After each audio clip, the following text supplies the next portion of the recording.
Saturday morning, 10:30. I've already got my coat on, keys in my hand, 1 foot out the door. And there's one line going round my head. I've run out of Zovirax. I'm off to the chemists. And that's when Tomasz, over the top of his coffee mug, says ever so casually, "Have you checked the app? Are you sure you haven't got any?" And I go, a bit tetchy, I'll admit, "Well, of course I know I haven't. That's why I'm going." I got my phone out, more to prove I was right than to actually check. Typed in the name, and the app shows me 2 packs. 2. Sitting in the bathroom drawer. Bought, unopened. Hello, I'm Tomasz Schuster, and I built the mojApteczka app. And yes, this actually happened. This very Saturday in our house. The worst part is I'd have sworn I didn't have any. I was 100% certain. And that's the interesting bit, because you weren't lying, you genuinely were certain. I stood there with my phone, staring at those 2 entries like someone had planted them on me, when I'd put them there myself. And that's exactly what this episode's about. Because you know what actually let you down here? Not your memory, and not the app.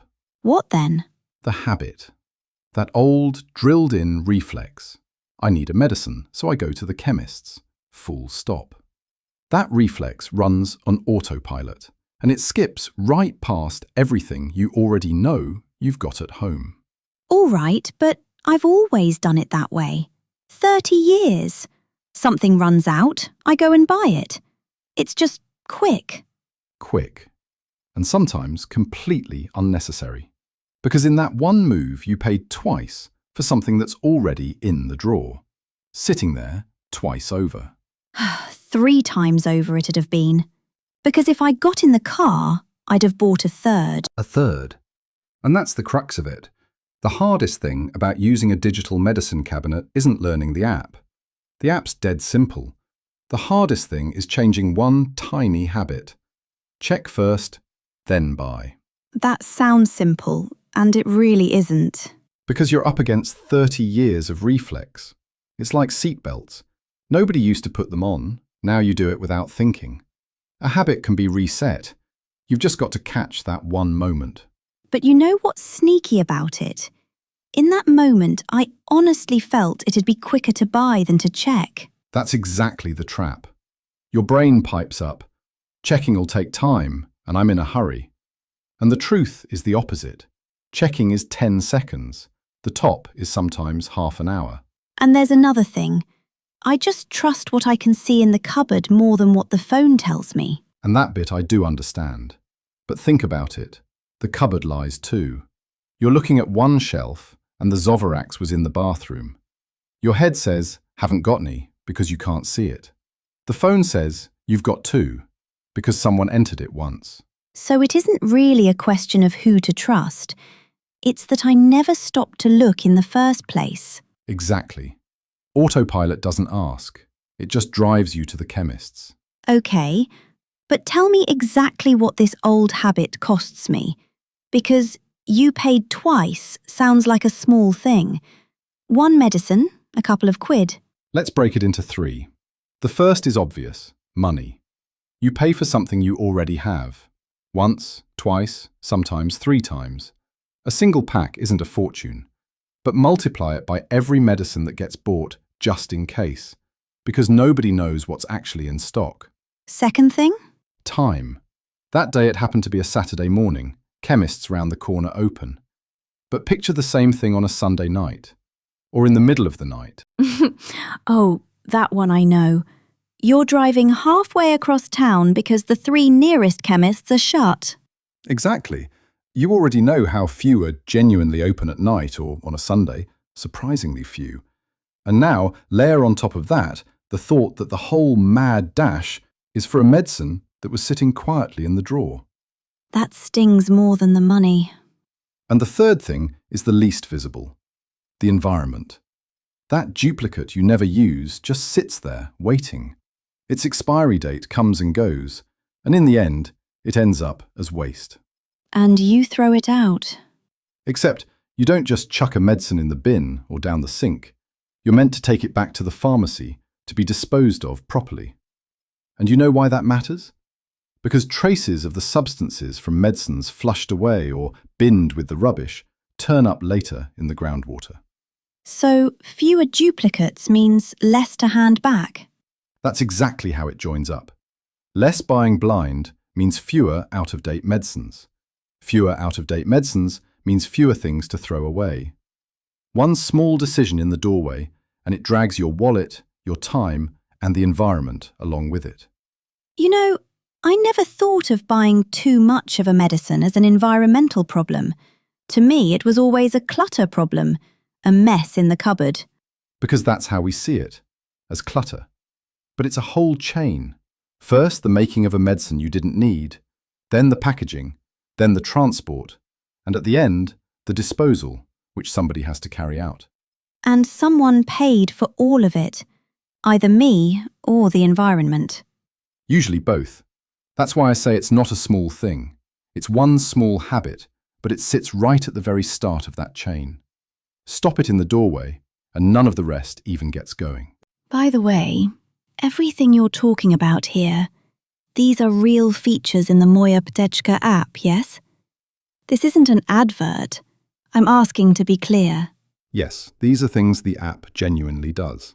I say it plainly, to keep it honest. I'm not selling you magic, just a list and a few reminders. Good. Because now I'll be the stubborn one.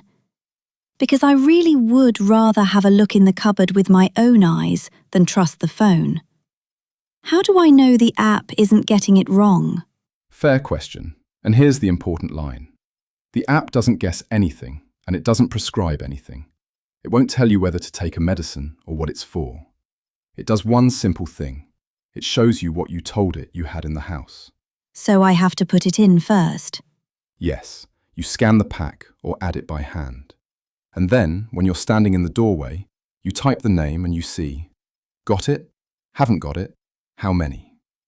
Those 2 Zoviraxes were 2 entries that you had added earlier. The app didn't invent a thing. It just showed them to you when you asked.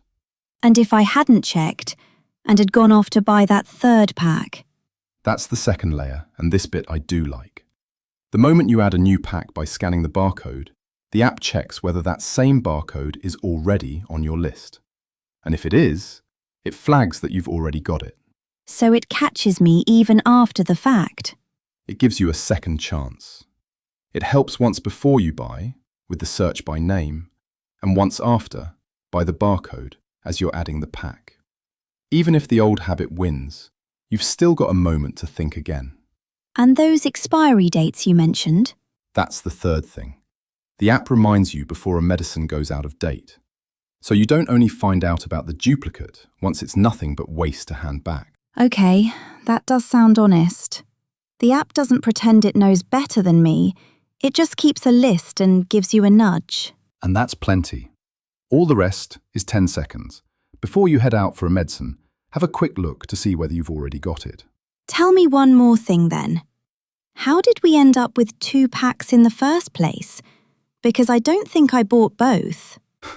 One you, one me. About a month apart, I think. Each of us was dead certain there was none in the house, so each of us bought more. And nobody checked, because nobody had anywhere to check. And that's the argument for a shared cabinet in the family. Not to keep tabs on each other, but so that we see the same thing. When we're both looking at the same list, you don't buy what I bought yesterday. A family cabinet isn't surveillance. It's one shared view instead of 2 separate guesses. So now I've just got to reset that reflex. We all have. And that's the hardest part. Not the technology, just that 1 second of stopping. Old habit, hand to the keys. New habit, hand to the phone, 10 seconds, and only then the keys. 10 seconds versus a drive halfway across town for something I've got in the bathroom anyway. Once you've set it in that order, you're amazed you ever did it the other way. And it's not just about that one Zovirax, is it? No. Think about vitamins, painkillers. Everything you buy, to stock up since I'm at the chemist's anyway. There's more of that in the house than anything, and it's what gets doubled up most often. And goes out of date most often. Because you buy a third pack of magnesium and the first two are lurking somewhere at the back of the cupboard. And so it comes full circle.